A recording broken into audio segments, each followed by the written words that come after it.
Bonsoir à tous, nouvelle édition d'informations sur RTI dans le titre de l'actualité. Le gouvernement baisse le prix de l'essence de 20 francs CFA et celui du gasoil de 15 francs CFA pour le mois d'avril. Une révision tarifaire annoncée dans une note du ministère des Mines, du Pétrole et de l'Énergie dans la commune de Boaké. Nous verrons l'impact de cet ajustement sur le quotidien des populations. Dans le domaine de l'éducation, les épreuves physiques et sportives du BEPC ont démarré ce mardi 1er avril. Jusqu'au 11 avril prochain, la discipline inclut la course de vitesse, le lancer de poids, la gymnastique et le saut en longueur sur l'ensemble du territoire national.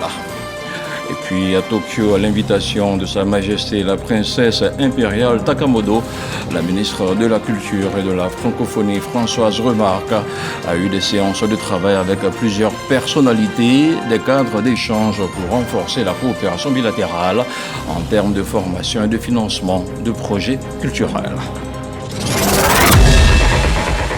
Voilà pour les titres. C'est une légère baisse qui fait du bien au portefeuille. En tout cas, quelques millilitres près, le prix des carburants connaissent une relative baisse en Côte d'Ivoire depuis ce 1er avril 2025. À Boaké, les populations ont accueilli favorablement la nouvelle ce matin. Le constat de Gervais Kouassi dans un commentaire de Kader Sogodogo. Ce n'est pas un poisson d'avril. Le coût du carburant a subi une baisse. L'essence passe de 875 à 855 francs CFA le litre, soit une baisse de 20 francs CFA.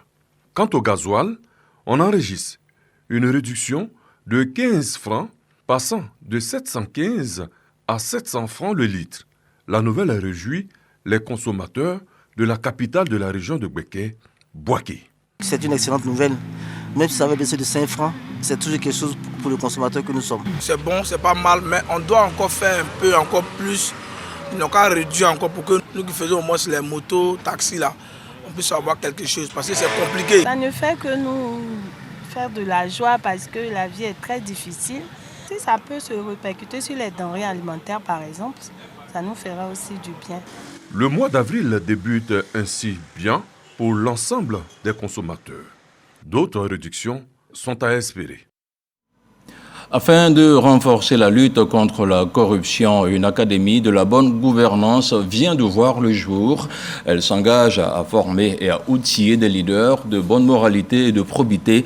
100 premiers auditeurs feront partie de la première vague. Plus de détails avec nous, Sangaré. Instrument de prévention et de lutte contre la corruption, l'Académie de la bonne gouvernance et du leadership anticorruption vise à former et renforcer les compétences des leaders engagés dans la promotion de la bonne gouvernance. L'Académie permettra à la Côte d'Ivoire et certainement aux autres pays de la sous-région ouest africaine et même au-delà de la sous-région ouest africaine d'améliorer sa performance en matière de lutte contre la corruption en raison de ses activités et ses programmes de formation, d'éducation, mais également en matière de programmes de recherche sur la connaissance, la compréhension. Pour le lancement de cette académie, le président de la Haute Autorité pour la bonne gouvernance annonce la tenue d'une conférence internationale les 24 et 25 avril, suivie d'une formation des 100 premiers auditeurs du 26 au 30 avril prochain. La conférence internationale a pour thème principal lutte contre la corruption, les enjeux de la formation et de l'action collective. Après cette conférence, 6 panels, dont un panel de haut niveau qui verra la participation de membres de gouvernement et de personnalités de premier plan.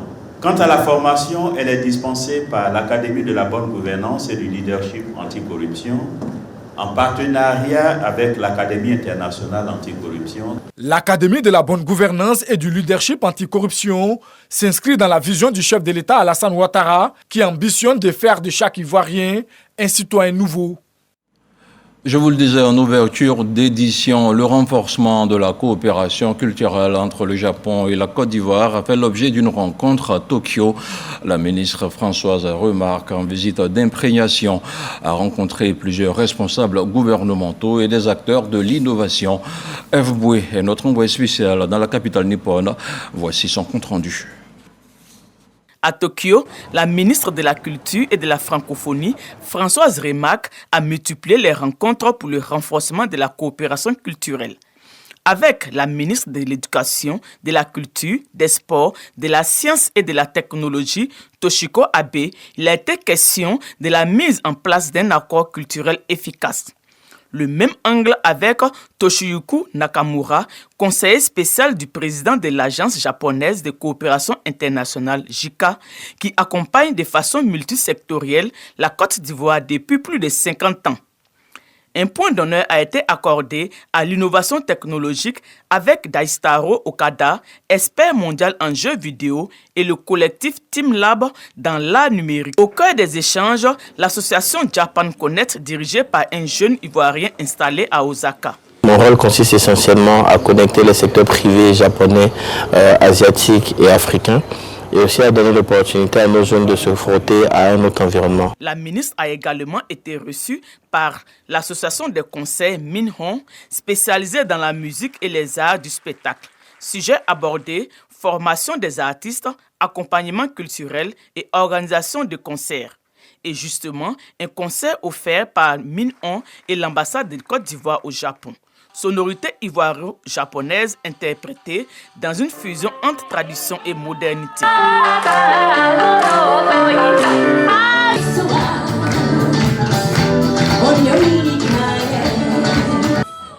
Cette mission jette déjà les bases d'une coopération allant dans le sens du renforcement en vue de l'Expo 2025 d'Osaka et de la conférence internationale de Tokyo sur le développement de l'Afrique, le TICAD 9.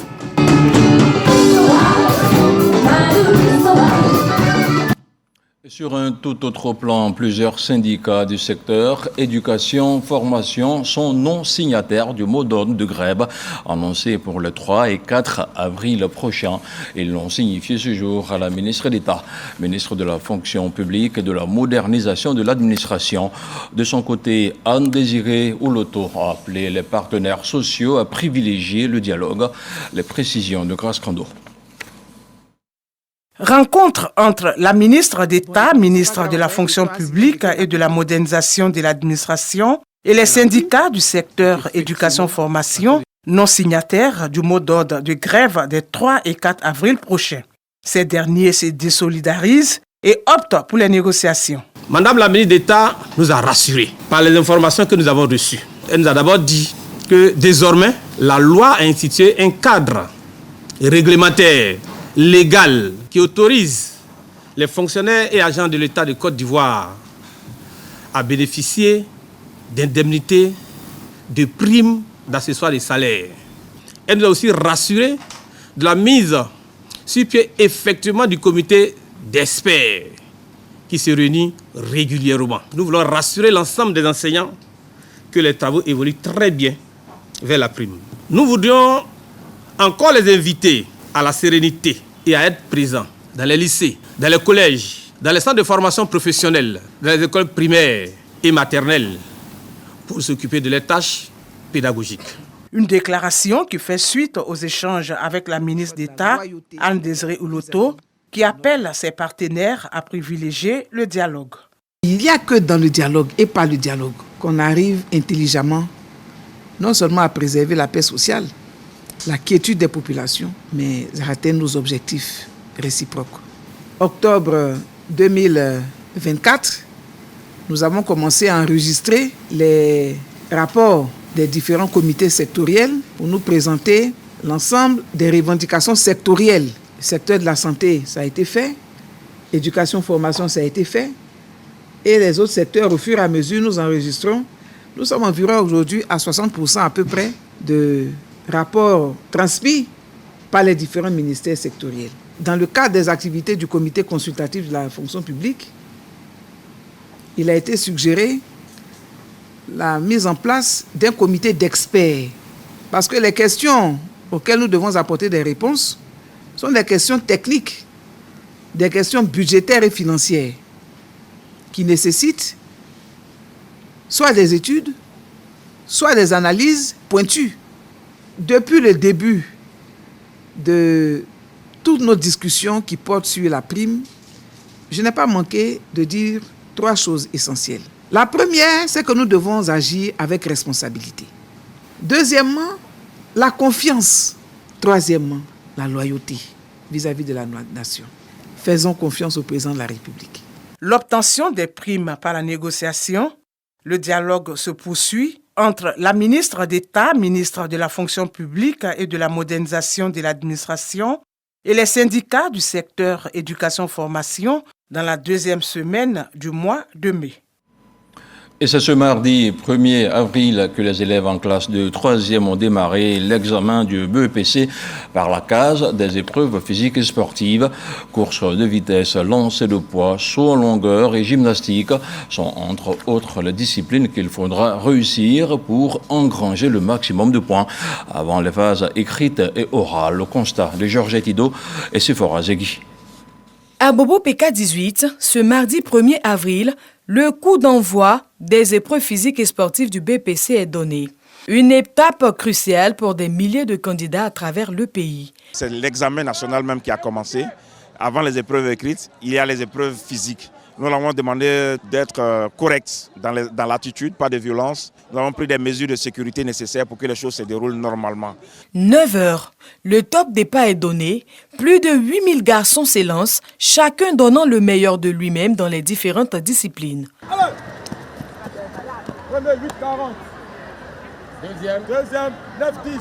Lancer de poids, course de vitesse, gymnastique. Chaque épreuve est un défi, une occasion de montrer sa détermination. Je me suis vraiment préparé parce que c'est quelque chose de très important pour nous.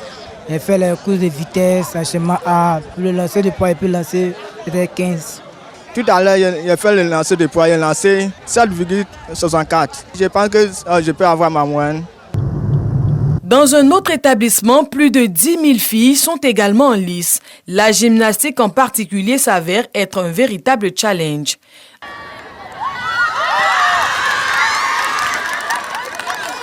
L'enchaînement A, c'est sur 5 points et l'enchaînement B, c'est sur 7 points. Donc, il faut un choix à partir des 2 enchaînements. Maintenant, il y a des critères. D'abord, il y a la connaissance de l'enchaînement, la maîtrise, et puis maintenant, il y a l'exécution. Débuté ce mardi, les épreuves physiques et sportives du BEPC se poursuivront jusqu'au 11 avril. Une période intense pour ces jeunes candidats qui espèrent tous décrocher leur brevet. On continue de parler d'éducation. Dans son programme gouvernemental, l'État de Côte d'Ivoire s'engage à garantir un repas aux enfants dans les cantines scolaires. L'idée est d'assurer un état nutritionnel de tout petits au cours de leur apprentissage. Mais alors, comment fonctionnent les cantines scolaires dans la région de Béquet? La réponse avec Aboubacar Silla et Kader Sogodogo.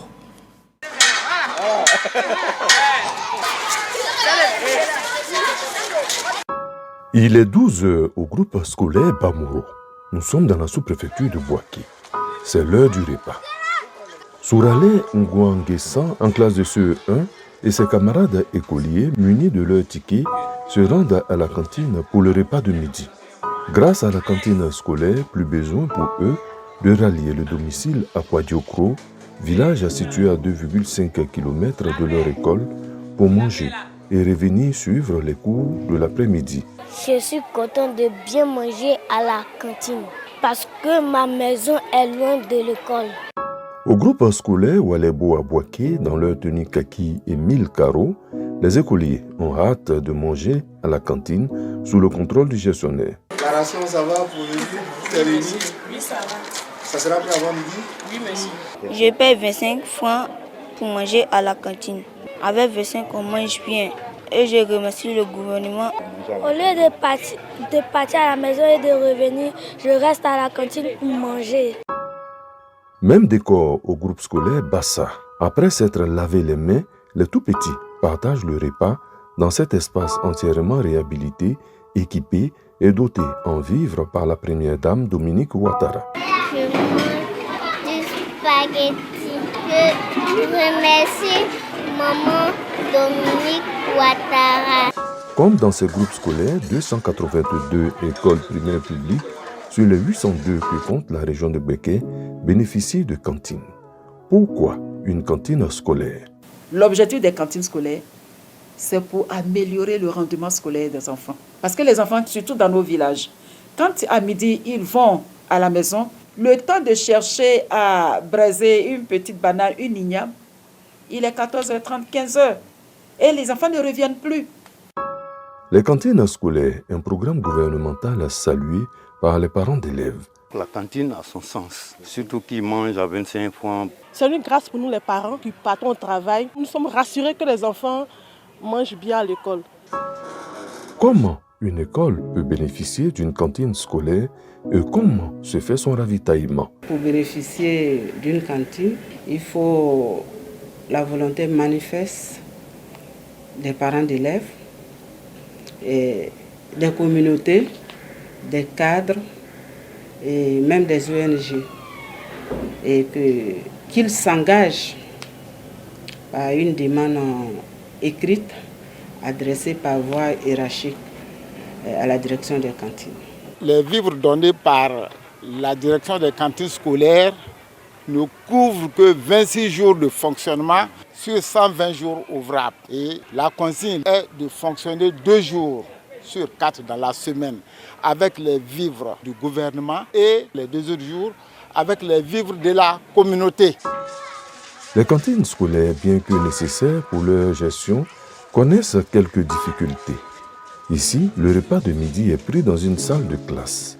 Nous sommes dans les groupes scolaires Paris-Boaké et Bamoro. Les enfants mangent en classe parce que le bâtiment que vous voyez par derrière nous a été, il y a 3 ans de cela, la toiture a été emportée par les vents.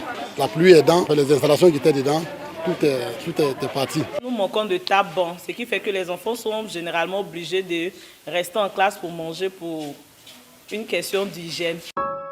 Face à ces difficultés, les responsables des cantines scolaires lancent un appel aux structures et aux personnes de bonne volonté. Nous avons une baisse du nombre des groupements agricoles et une baisse des quantités de vivres fournis. Vente affamée n'a point d'oreille. Les gens nous aident, mais on voudrait qu'ils fassent encore un peu plus pour que nos enfants puissent avoir des repas chauds les midis.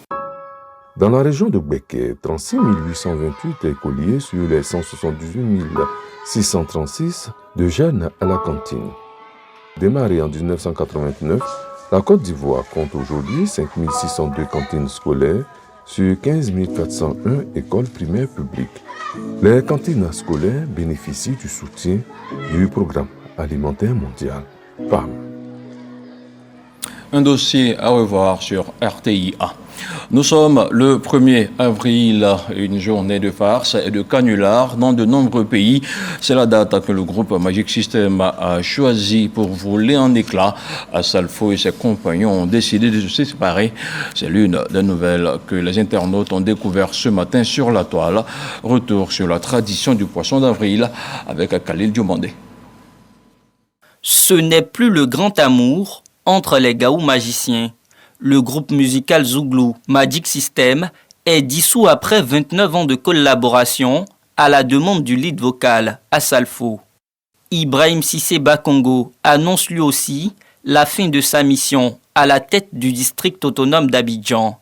Ce 1er avril, la tradition des blagues, communément appelée le poisson d'avril, fait sensation sur le réseau social Facebook. Et même loin de la sphère digitale, les Ivoiriens se prêtent au jeu.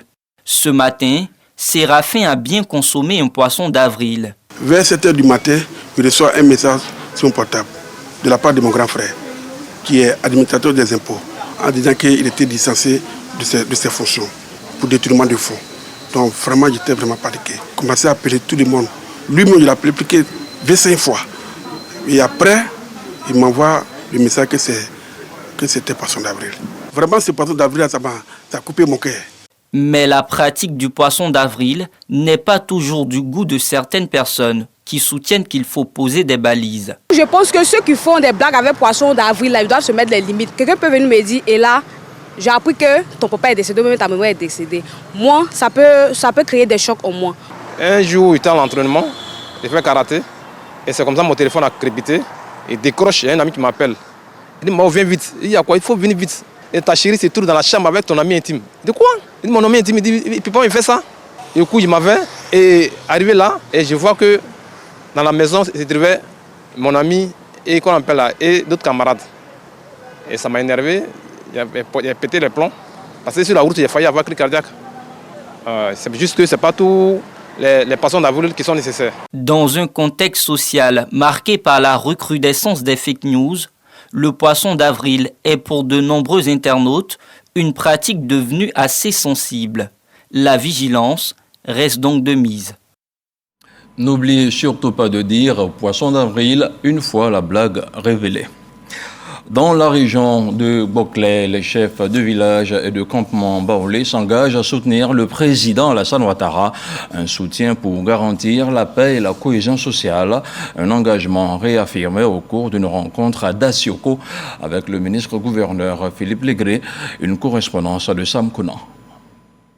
Les chefs des différents villages et campements, les présidents de jeunesse et les présidentes des femmes de la sous-préfecture de Fresco veulent vivre dans la paix et la cohésion, avec les tuteurs, les gaudiers et avec les autres communautés.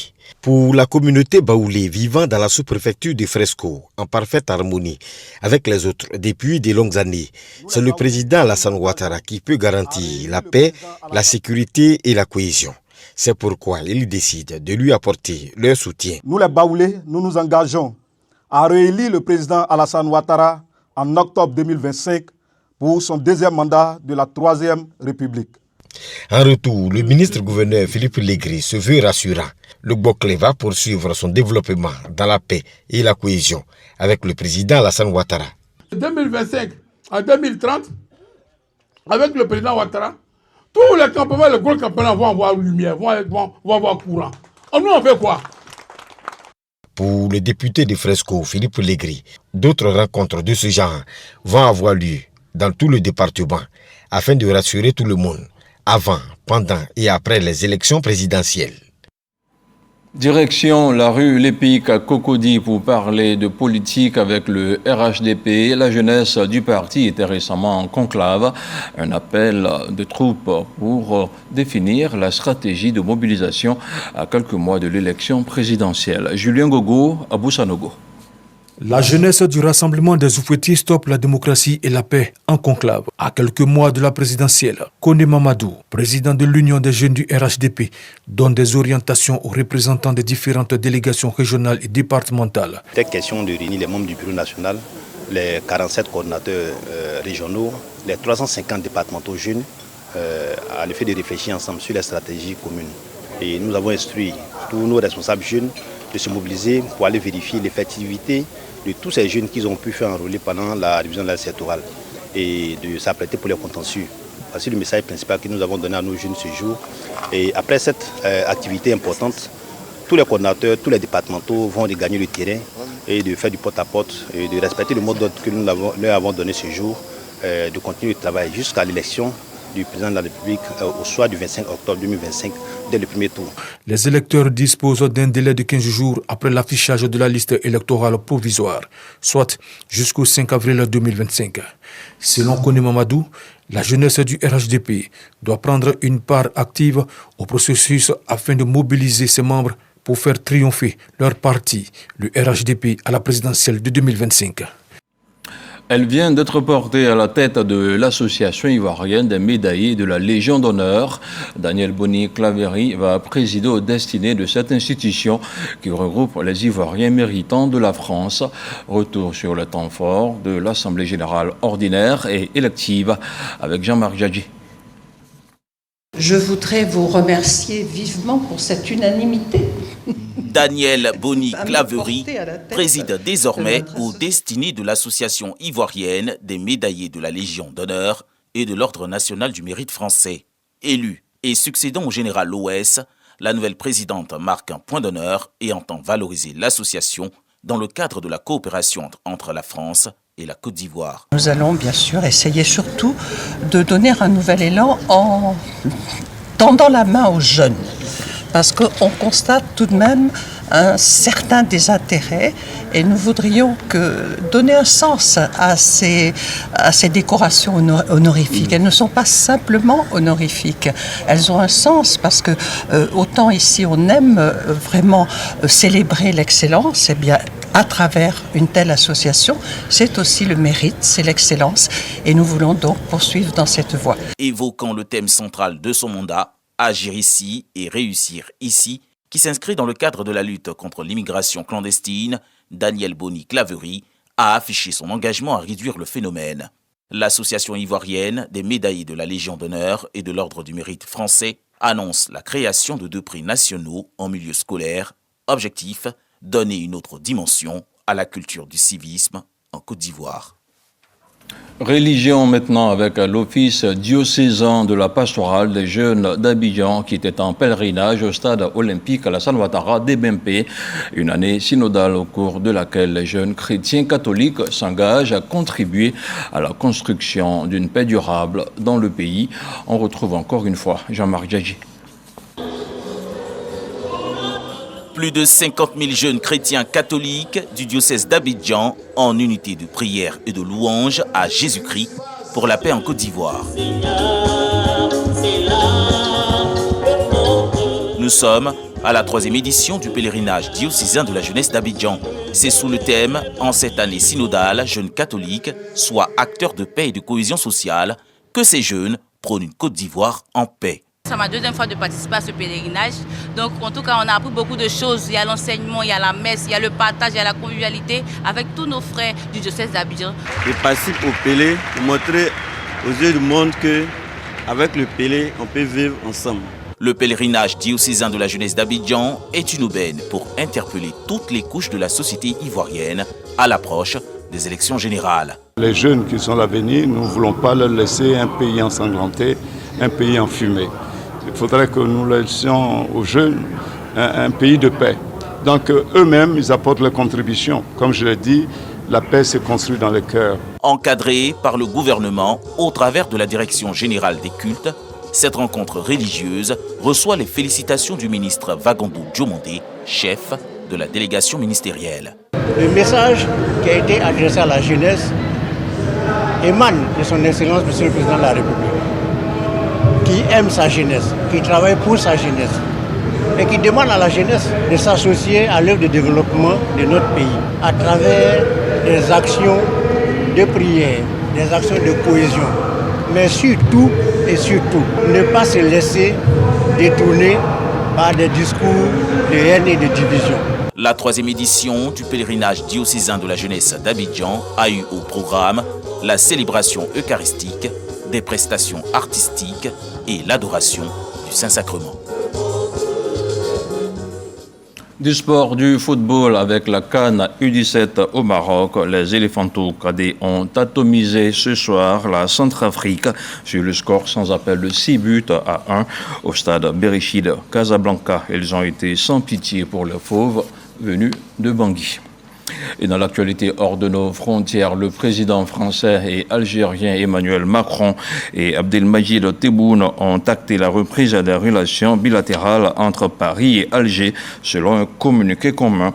Les 2 chefs d'État se sont accordés sur le fait qu'une coopération migratoire confiante, fluide et efficace permettant de traiter toutes les dissensions de la mobilité entre les 2 pays devrait être immédiatement réinitiée dans une logique de résultats répondant aux préoccupations des 2 pays, poursuit le texte qui acte également la visite prochaine à Alger du garde des Sceaux Gérald Darmanin au nom de la coopération judiciaire.